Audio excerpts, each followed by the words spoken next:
Hello and welcome. Today I'm going to show you how to invert selections in Krita. First, make a selection on your canvas using any selection tool.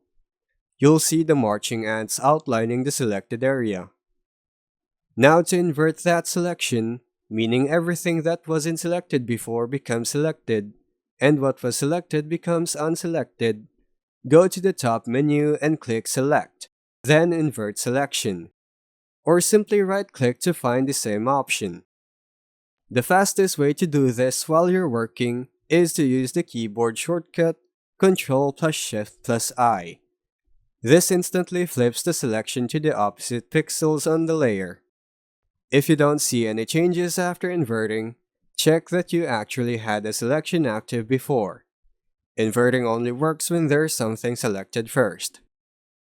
And that's how you invert a selection in Krita. Thanks for watching.